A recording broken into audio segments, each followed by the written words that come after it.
काल 108 रुपये होता ना.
आठवड्यामध्ये दुसऱ्यांदा पेट्रोलचे दर वाढले आहेत, त्याबद्दल तुम्ही काय सांगाल?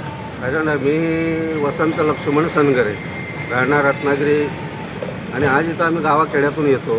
आज तिथून जे काय रस्ते पण खराब आहे किंवा ते पेट्रोल आज 2-3 वेळा वाढतात आहे महिन्यातून. त्या सर्वसाधारण माणूस आम्ही मोडमजुरीसाठी रत्नागिरीमध्ये येतो. ते जर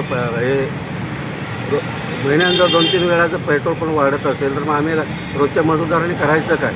आणि हे सरकारने याची नोंद घ्यायची आहे. कारण तिथे आज मोलमजुरी करणारा माणूस एवढ्या लांबून शहरामध्ये आपल्या पोटासाठी येणार, तर त्याच्यासाठी त्यांना तुम्ही सरकारने नोंद घ्यायची आहे. आणि हे सर्वसाधारण माणसांना परवडण्यासारखं नाही आहे. एवढंच बोलायचं आहे आम्हाला.